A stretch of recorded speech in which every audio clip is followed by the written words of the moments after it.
Estéticas tecnológicas, paradigmas contemporâneos. Walter Benjamin nasceu no dia 15 de julho de 1892, em Berlim, na Alemanha. Foi um grande ensaísta, crítico literário, tradutor, filósofo e sociólogo judeu-alemão. As grandes inspirações de Walter foram os autores marxistas como Bertold Brecht e pelo místico judaico Gerson Scholem. É um autor lembrado com frequência e seus textos sempre são citados quando se tratam sobre pensar a obra da arte e a estética contemporânea.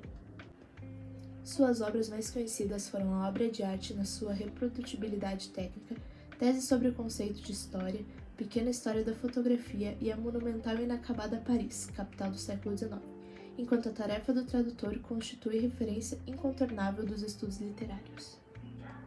Infelizmente, faleceu aos 48 anos no dia 27 de setembro de 1940, em Portbou, na Espanha.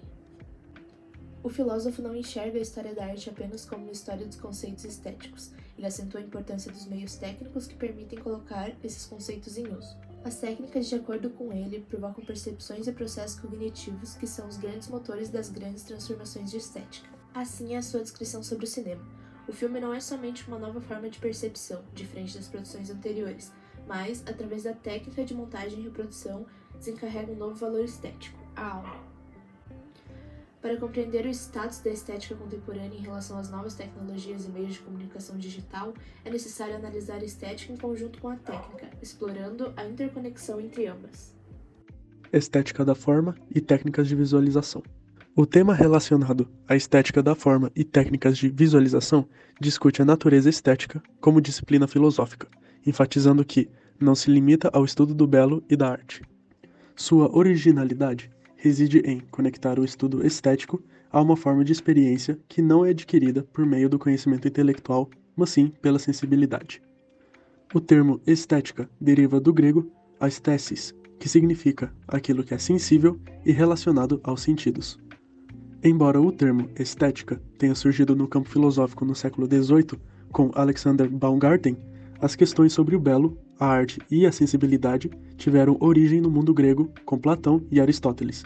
Platão hierarquizava a estética em relação à ética e ao conhecimento intelectual, com o belo estético subordinado ao belo moral e intelectual. O belo moral, por sua vez, subordinava-se à contemplação do verdadeiro belo, um conceito mais transcendente. No Renascimento, houve uma obsessão pela construção do belo e pela imitação do real, levando a desenvolvimentos técnicos para que possa se dar objetividade e coerência à produção da imagem pictórica, como a perspectiva linear. Isso representou uma mudança de paradigma, passando de uma visão medieval, descontínua e fragmentada do espaço para uma visão racional e científica, onde o espaço era criado pela inteligência do artista geômetra, com o observador sendo o ponto de referência central. A perspectiva também revelou pressupostos culturais da época, incluindo a importância do sujeito individual, imóvel e racional, que via o mundo com clareza. A relação entre o cartesianismo e a perspectiva renascentista é destacada como o cogito cartesiano, expressando o sujeito racionalista e imóvel da perspectiva renascentista. Estética do movimento e técnicas cinéticas. Em 1890, Etienne Jules Marey, pai do cinema, apontou a sua câmera para uma cena animada e obteve uma série de imagens constantes em uma película de celuloide. Finalmente, o movimento real da vida tinha sido captado e fixado em todas as suas fases, num suporte transparente, flexível e sensível. O filme. Disse o Manoni. Marey era fisiologista e se dedicou a estudar o movimento dos órgãos. Também incentivou as pesquisas na criação de imagem e movimento, refutando a forma fixa e imutável, representadas pela estética de forma pela fotografia. A partir de fotogramas fixos diferentes um dos outros, cria e restitui a ideia de animação. O filme de Ernest Nix, o filme antes do filme, apresenta aspectos destinados a projetar artesanalmente a ideia do movimento, com diversos exemplos como o Zoetrope e o Flipbook. O Zoetrope era uma caixa sustentada por um eixo. Quando rodada, criava a sensação de movimento na percepção de quem manipulava, uma sequência animada. Já o Flipbook era constituído por uma série de páginas, cada uma contendo uma parte da animação, com um dispositivo que virava as páginas rapidamente, criando uma animação contínua. A obsessão pelo movimento foi uma das questões que repercutiu em toda a arte moderna. Os futuristas utilizaram a cronofotografia para fazer apologia do movimento e da velocidade. Também são dessa época os discos espirais e de Duchamp, uma máquina motorizada formada por círculos desenhados em papel, colocados sobre uma placa rotativa. Quando a máquina girava, os desenhos causavam um efeito de espiral. Um dos exemplos mais interessantes é a construção cinética de Naum Gabo, no Manifesto Realista. Nele, o artista renuncia à massa escultórica tradicional, propondo uma massa virtual, que se formava a partir do movimento de uma haste metálica, acionada por um motor elétrico. É com esse pensamento que surgem experimentações em vídeo no início dos anos 60, da direção das distorções, da desintegração das formas e da ruptura que aquilo é fixo, que a arte do vídeo encontrará sua força estética primordial. Estética informacional, estética da comunicação, endoestética e estética intermediária. A introdução da informática no mundo das artes iniciou-se desde a criação em computer art nos anos 60, até as experimentações recentes que destacam sistemas emergentes.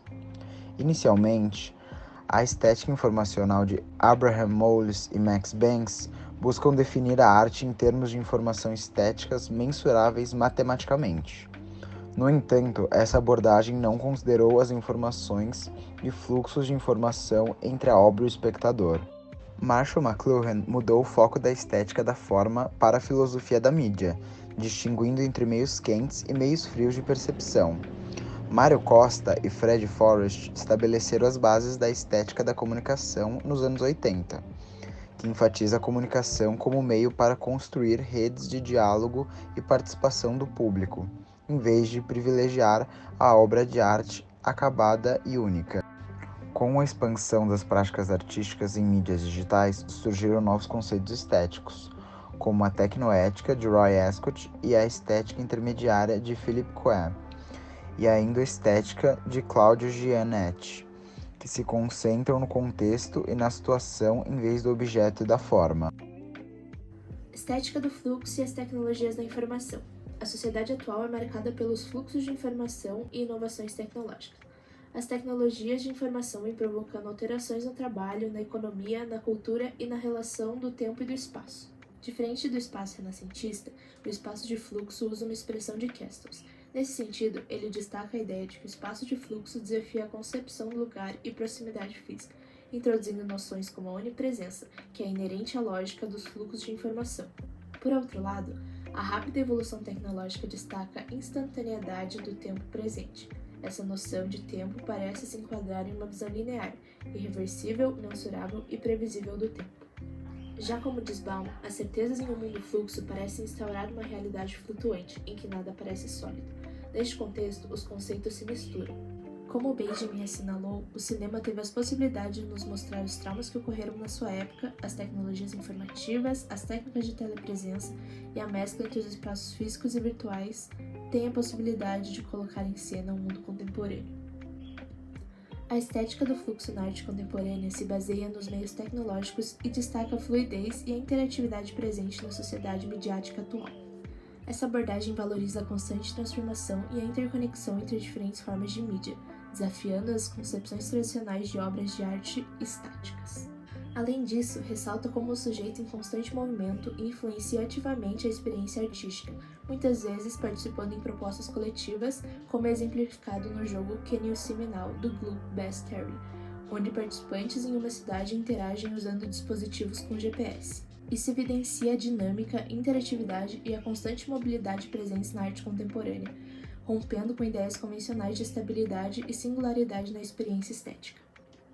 Falar sobre o assunto é falar sobre a imprevisibilidade de abertura, de multiplicidade e a ruptura de formas fixas, pois tudo que é sólido desmancha no ar.